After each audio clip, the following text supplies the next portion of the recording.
স্নেহের ছাত্রছাত্রী, তোমরা বোর্ডে বেশ কিছু এমসিকিউ দেখতে পাচ্ছ। এটা ভারতের জনসংখ্যা থেকে। ভারতের জনসংখ্যা মাধ্যমিকের জন্য যেমন একটি চ্যাপ্টার, আবার উচ্চ মাধ্যমিকের থার্ড সেমিস্টারের জন্য একটি গুরুত্বপূর্ণ অধ্যায়। তো এখন আমার চ্যানেল থেকে সবচেয়ে বেশি ক্লাস যাচ্ছে ক্লাস 12 সেমিস্টার 3 এর জন্য। সেখানে ভারতের ভূগোল থেকে ভারতের জনসংখ্যা এই চ্যাপ্টারের সিম্পল বা বেসিক টাইপের এমসিকিউগুলি কিন্তু আলোচনা হয়ে গেছে। সেগুলো দেখার জন্য অবশ্যই তোমরা চ্যানেলে যাবে, ভিডিওস এবং প্লেলিস্টে গিয়ে দেখবে সবগুলো ক্লাস পরপর সুন্দর করে সাজানো আছে। এখন যেগুলো আলোচনা হচ্ছে সেগুলো হচ্ছে শূন্যস্থান পূরণ, এবং এর সাথে যেটা আলোচনা করব সেটা হচ্ছে শুদ্ধ অশুদ্ধ নির্বাচন। তোমাদের এখন এইচএস এর জন্য যেভাবে সত্য মিথ্যা বা ঠিক ভুল নির্বাচন করতে হয় সেটা পুরো উদাহরণ সহযোগে তোমাদেরকে দেখাবো। এখানে যে শূন্যস্থান পূরণের প্রশ্নগুলি আছে, পৃথিবীর মোট জনসংখ্যার কত শতাংশ অধিবাসী ভারতে বাস করে? পৃথিবীর যে মোট জনসংখ্যা তার 17.5% অধিবাসী ভারতে বাস করে। ভারতের প্রথম বিজ্ঞানসম্মত জনগণনা কবে হয়েছিল? 1881 সালে। জনতাত্ত্বিক মরুভূমি কাকে বলা হয়? যেখানে জনসমাগম কম, বিশেষত অনুকূল প্রাকৃতিক পরিবেশ নেই এবং সঙ্গে যোগাযোগ ব্যবস্থা অনুন্নত, সেই শীতল পার্বত্য অঞ্চলকে বলা হয় জনতাত্ত্বিক মরুভূমি। পৃথিবীর দ্বিতীয় বৃহত্তম জনঘনত্বের দেশ কোনটি? সেটি হচ্ছে ভারত, দ্বিতীয় জনঘনত্বের দেশ। প্রথম হচ্ছে মোনাকো, যেখানে 19,000 থেকে 26,000 প্রতি বর্গ কিমিতে মানুষ বসবাস করে, এবং তারপরে হচ্ছে ভারতের স্থান। 2001 থেকে 11 দশকে ভারতের জনসংখ্যা বৃদ্ধির হার কত ছিল? খুব গুরুত্বপূর্ণ প্রশ্ন। 17.72%। ভারতের জনসংখ্যার অতি দ্রুত বৃদ্ধির সময়কাল কোন সময়টা? 1951 থেকে 81 পর্যন্ত, আবার কোথাও কোথাও তোমরা অপশন পাবে 61 থেকে 81 পর্যন্ত, এবং তার আগে কিন্তু জনসংখ্যা বৃদ্ধির হার ছিল খুবই কম। সাথে থাকে ভারতের জনসংখ্যার বয়সগত গঠনের সবচেয়ে উল্লেখযোগ্য বিষয় কি? না, তরুণ জনসমষ্টি। ভারতের দ্বিতীয় সর্বাধিক মানুষের ভাষা কি? বাংলা। মানে প্রথম সবচেয়ে বেশি যে ভাষায় কথা বলে ভারতের অধিবাসীরা সেটা হচ্ছে হিন্দি, দ্বিতীয় হচ্ছে বাংলা। পালি এবং হিন্দি ভাষার উদ্ভব হয়েছে কোথা থেকে? সংস্কৃত ভাষা থেকে। 2011 সালে ভারতের শ্রমজীবী মানুষের সংখ্যা কত ছিল? প্রায় 40%। এরপরে ঠিক ভুল নির্বাচন। কেরল রাজ্যে নারী পুরুষ অনুপাত 1084:1000, এটি সঠিক।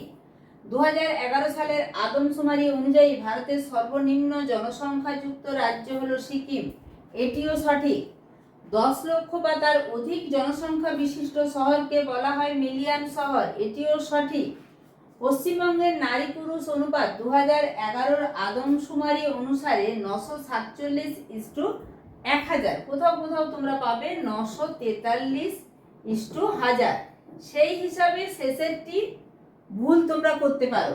এখানে যেটা বলছিলাম যে উদাহরণ সহযোগে জানাবো, এখানে দেখো তোমাদের 4টে অপশন থাকবে, যে 1 2 3 4 সবগুলোই সঠিক, বা 1 2 3 4 সবগুলোই মিথ্যা, বা 1 2 3 সঠিক 4 মিথ্যা, এই রকম। এখানে সবগুলি সঠিক দেয়া আছে, তার মানে এটা 947 ধরা আছে। কোনো কোনো বইতে কিন্তু তোমরা 943 পাবে। এটা সবগুলি সঠিক। 2 দাগে সিকিম একটি অতি বিরল জনঘনত্বপূর্ণ রাজ্য, এটি সত্য বা সঠিক। 1911 থেকে 21 সালে ভারতে জনসংখ্যা বৃদ্ধির হার কম ছিল। আমি বলেছি কি যে 51 থেকে 81 সবচেয়ে বেশি ছিল, তার মধ্যে 61 থেকে 81 আরো বেশি ছিল, এবং 11 থেকে 21 যদি দেখা যায় তাহলে জনসংখ্যা বৃদ্ধি ঘটেইনি, ঋণাত্মক ছিল, তাই এটি সঠিক। সঠিক পদ্ধতি মেনে ভারতে 1881 সালে প্রথম পূর্ণাঙ্গ আদমশুমারি হয়, এটিও সঠিক। ভারতে বর্তমান দশকে জনসংখ্যা বৃদ্ধির হার 17.72%, তাই এটি ভুল, অর্থাৎ লাস্টেরটি হচ্ছে ফলস বা ভুল। তাই এখানে সবগুলি সঠিক, সবগুলি ভুল। 1 সঠিক, 1 এবং 2 সঠিক, 3 4 ভুল, এটি কোনোটি অপশন নয়। সঠিক উত্তর কোনটি? 1 2 3। দেখো আমি রাইট দিয়েছি, এটি ফলস লিখেছি, তাই সঠিক উত্তর হচ্ছে ডি, 1 2 3 সঠিক, 4 ভুল। এভাবেই কিন্তু তোমাদের প্রশ্নগুলো থাকবে। 3 ভারতের শহরের সংজ্ঞার ক্ষেত্রে কোন বিবৃতিগুলি সঠিক? আমরা বিবৃতিগুলি একটুখানি দেখে নেব। ভারতের শহরের সংজ্ঞায় সংজ্ঞায়িত করা যাবে যদি সেখানে ন্যূনতম জনসংখ্যা 5,000 হয়। একদম সঠিক। 75% পুরুষ জনসংখ্যা অকৃষিজীবী হবেন, এটাও একটা শহরের বৈশিষ্ট্য, এটিও সঠিক। জনঘনত্ব 500 জন প্রতি বর্গ কিমিতে হতে হবে না, 400 জন হতে হবে।